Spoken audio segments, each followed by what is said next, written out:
আসসালামু আলাইকুম। প্রচণ্ড রোদ ও একা আর একটি গাছের ছায়া, সেখানে শুয়ে আছেন হযরত মুহাম্মদ সাল্লাল্লাহু আলাইহি ওয়াসাল্লাম। হঠাৎ একটি তলোয়ার উঁচু করে এগিয়ে এলো এক শত্রু। সে চায় তাকে হত্যা করতে এই নিঃসঙ্গ মুহূর্তে।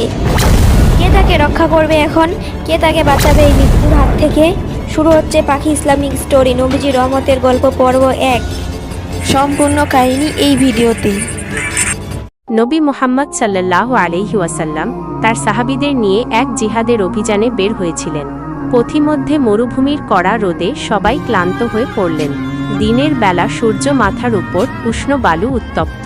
এমন পরিস্থিতিতে বিশ্রামের প্রয়োজনীয়তা অনুভব করে নবী মুহাম্মদ সাল্লাল্লাহু আলাইহি ওয়াসাল্লাম সিদ্ধান্ত নিলেন একটি গাছের নিচে বিশ্রাম নেবেন। এই গাছটি ছিল একটি কাঁটাযুক্ত, ঘন ঝোপযুক্ত গাছ, যার ছায়া ছিল শীতল এবং প্রশান্তিদায়ক। নবী মুহাম্মদ সাল্লাল্লাহু আলাইহি ওয়াসাল্লাম গাছের নিচে শুয়ে পড়লেন এবং তার পবিত্র তলোয়ারটি গাছের একটি ডালে ঝুলিয়ে রাখলেন। সাহাবীরা একটু দূরে বিশ্রাম নিচ্ছিলেন, কেউ কেউ হয়তো ক্লান্তিতে ঘুমিয়েও পড়েছিলেন। নবী মুহাম্মদ সাল্লাল্লাহু আলাইহি ওয়াসাল্লাম নিজেও দ্রুতই গভীর ঘুমে আচ্ছন্ন হয়ে পড়লেন। এই মুহূর্তটি ছিল এমন এক সময় যখন নবী মুহাম্মদ সাল্লাল্লাহু আলাইহি ওয়াসাল্লাম প্রায় একাকী এবং অরক্ষিত ছিলেন বলে মনে হচ্ছিল। এই সুযোগেরই অপেক্ষায় ছিল গাওরাস ইবনুল হারিস আল মুহারিবি। সে ছিল বনু মুহারিব গোত্রের একজন মুশরিক এবং নবী মুহাম্মদ সাল্লাল্লাহু আলাইহি ওয়াসাল্লামের ঘোর শত্রু। দীর্ঘদিন ধরে সে নবী মুহাম্মদ সাল্লাল্লাহু আলাইহি ওয়াসাল্লামকে হত্যার সুযোগ খুঁজছিল। এই নির্জন স্থান এবং নবী মুহাম্মদ সাল্লাল্লাহু আলাইহি ওয়াসাল্লামের আপাত একাকিত্ব দেখে তার চোখে মুখে এক শয়তানি হাসি খেলে গেল। তার মনে হলো এমন সুবর্ণ সুযোগ আর জীবনে আসবে না। সে এই সুযোগকে কাজে লাগিয়ে নবী মুহাম্মদ সাল্লাল্লাহু আলাইহি ওয়াসাল্লামকে চিরতরে পৃথিবী থেকে সরিয়ে দিতে চাইল। গাওরাস অত্যন্ত সন্তর্পণে চুপি চুপি নবী মুহাম্মদ সাল্লাল্লাহু আলাইহি ওয়াসাল্লামের কাছে এগিয়ে গেল। তার পদশব্দও শোনা যাচ্ছিল না, যাতে কেউ সতর্ক না হয়। ধীরে ধীরে সে গাছের ডাল থেকে ঝুলানো নবী মুহাম্মদ সাল্লাল্লাহু আলাইহি ওয়াসাল্লামের তলোয়ারটি হাতে তুলে নিল। তলোয়ারের তীক্ষ্ণ ফলা সূর্যের আলোয় চিকচিক করছিল, যা তার ঘৃণার প্রতীকী দ্যুতি ছড়াচ্ছিল। সে নবী মুহাম্মদ সাল্লাল্লাহু আলাইহি ওয়াসাল্লামের ঠিক মাথার উপরে এসে দাঁড়াল। তার চোখে তখন হত্যার উন্মত্ততা এবং প্রতিশোধের আগুন জ্বলছিল। গাওরাস পূর্ণ শক্তিতে তলোয়ার উঁচিয়ে ধরে চিৎকার করে উঠল, মুহাম্মদ, এখন তোমাকে আমার হাত থেকে কে বাঁচাবে?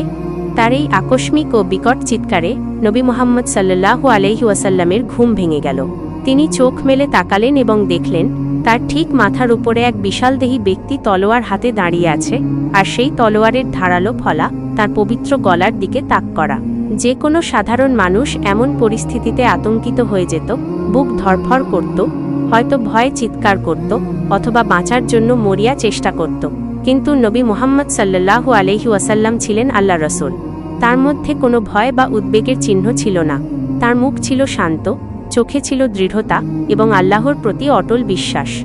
তিনি অত্যন্ত প্রশান্ত ও আত্মবিশ্বাসী কণ্ঠে জবাব দিলেন, আল্লাহ। এই আল্লাহ শব্দটি ছিল কেবল একটি শব্দ নয়, এটি ছিল এক অসীম শক্তির ঘোষণা, এক অব্যর্থ বিশ্বাস এবং আল্লাহর প্রতি পূর্ণ ভরসার প্রতীক। নবী মুহাম্মদ সাল্লাল্লাহু আলাইহি ওয়াসাল্লামের মুখ থেকে এই পবিত্র নামটি উচ্চারিত হওয়ার সাথে সাথেই ঘটল এক অবিশ্বাস্য অলৌকিক ঘটনা। গাওরাসের হাত থেকে তলোয়ারটি হঠাৎ ফসকে নিচে পড়ে গেল, যেন অদৃশ্য কোনো শক্তি তার হাত থেকে তলোয়ারটি কেড়ে নিল। সে হতভম্ব হয়ে গেল, তার শরীর কাঁপতে শুরু করল। হত্যার উন্মত্ততা মুহূর্তেই ভয়ে পরিণত হল। সে সম্পূর্ণরূপে কিংকর্তব্য বিমূঢ় হয়ে পড়ল, কারণ সে এমন কিছুর জন্য মোটেই প্রস্তুত ছিল না।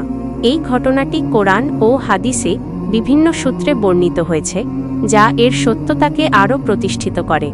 তলোয়ারটি মাটিতে পড়ার সাথে সাথেই নবী মুহাম্মদ সাল্লাল্লাহু আলাইহি ওয়াসাল্লাম দ্রুততা তুলে নিলেন। এবার তলোয়ারটি তার নিজের হাতে। তিনি শান্তভাবে গাওরাসের দিকে তাকিয়ে প্রশ্ন করলেন, এখন তোমাকে আমার হাত থেকে কে বাঁচাবে, হে গাওরাস? গাওরাস সম্পূর্ণরূপে অপ্রস্তুত ছিল এই পরিস্থিতির জন্য। যে নিজেই হত্যার পরিকল্পনা করেছিল, সে এখন নিজেই মৃত্যুর মুখোমুখি। তার পূর্বের ঔদ্ধত্য সম্পূর্ণরূপে উবে গিয়েছিল। সে ভয়ে কাঁপতে কাঁপতে কোনো মতে জবাব দিল, কেউ না। সে জানত নবী মুহাম্মদ সাল্লাল্লাহু আলাইহি ওয়াসাল্লাম চাইলে এই মুহূর্তে তাকে শেষ করে দিতে পারতেন। সে মনে মনে মৃত্যুর জন্য প্রস্তুত হচ্ছিল। নবী মুহাম্মদ সাল্লাল্লাহু আলাইহি ওয়াসাল্লাম তখন গাওরাশকে জিজ্ঞাসা করলেন, তোমার কি আমাকে ভয় করে না? আশ্চর্যজনকভাবে গাওরাশ তখন এক অদ্ভুত কথা বলল। তার ভেতর থেকে এক নতুন অনুভূতি জেগে উঠেছিল। সে বলল, না, আমি আপনার উপর ভয় পাই না, কারণ আপনি একজন সম্মানিত ব্যক্তি এবং আপনার চরিত্র মহৎ। সে যেন নবী মুহাম্মদ সাল্লাল্লাহু আলাইহি ওয়াসাল্লামের অলৌকিক শক্তি এবং তার মহানুভবতার এক ঝলক দেখতে পেয়েছিল। এই মুহূর্তটি ছিল তার হৃদয়ে ঈমানের বীজ বপনের মুহূর্ত। নবী মুহাম্মদ সাল্লাল্লাহু আলাইহি ওয়াসাল্লাম তখন এক অভাবনীয় সিদ্ধান্ত নিলেন, যা তাঁর ক্ষমার উজ্জ্বল দৃষ্টান্ত। তিনি তলোয়ারটি গাওরাসের হাতে তুলে দিয়ে বললেন, তুমি যাও, তোমাকে আমি মাফ করে দিলাম। এই কথা শুনে গাওরাস বাকরুদ্ধ হয়ে গেল। যে ব্যক্তি তাকে হত্যা করতে এসেছিল তাকেই নবী মুহাম্মদ সাল্লাল্লাহু আলাইহি ওয়াসাল্লাম এত সহজে ক্ষমা করে দিলেন। তার জীবনে এমন উদারতা সে আর দেখেনি। এই ক্ষমা গাওরাসের অন্তরকে প্রবলভাবে নাড়া দিল। সে মুহূর্তেই বুঝতে পারল, এই ব্যক্তি সত্যিই আল্লাহর প্রেরিত রাসূল। গাওরাস সেখানেই দ্বিধা না করে ইসলাম গ্রহণ করল। তার মন থেকে সকল বিদ্বেষ ও অবিশ্বাস দূর হয়ে গিয়েছিল। এই অলৌকিক ঘটনাটি তার জীবনের মোড় ঘুরিয়ে দিল। সে নবী মুহাম্মদ সাল্লাল্লাহু আলাইহি ওয়াসাল্লামের একজন একনিষ্ঠ সাহাবী হয়ে উঠল এবং তার বাকি জীবন ইসলামের সেবায় উৎসর্গ করল। সে তার গোত্রের কাছে ফিরে গিয়েও নবী মুহাম্মদ সাল্লাল্লাহু আলাইহি ওয়াসাল্লামের ক্ষমা ও অলৌকিক ঘটনার কথা বর্ণনা করল, যার ফলে তার গোত্রের অনেকেই ইসলাম গ্রহণ করেছিল। আজকের পর্বে আপনি দেখলেন নবীজি সাল্লাল্লাহু আলাইহি সাল্লামকে কীভাবে এক হত্যার উদ্দেশ্যে আসা ঘাতককে শুধুমাত্র ক্ষমার মাধ্যমে বদলে দিলেন। তার হাতে ছিল তরবারি, কিন্তু তার হৃদয়ে ছিল ক্ষমা, ধৈর্য আর আল্লাহর উপর ভরসা। কিন্তু কাহিনী এখানে শেষ নয়। পরবর্তী পর্বে আপনি দেখবেন রাত গভীর, নবীজি সাল্লাল্লাহু আলাইহি সাল্লাম ঘরে, আর ঘরের বাইরে কাফেরদের পাহারা। তারা ছিল প্রস্তুত নবীজি সাল্লাল্লাহু আলাইহি সাল্লামকে একেবারে হত্যা করে দিতেই। তাদের চোখে আগুন, হাতে অস্ত্র, আর একটাই উদ্দেশ্য, হত্যা করে দেওয়া। কিন্তু হঠাৎ এমন কিছু ঘটলো যা তারা কখনো কল্পনাও করেনি। আল্লাহর হুকুমে তাদের চোখ অন্ধ হয়ে গেল, তাদের চোখে পড়ে গেল ধুলোর বালু।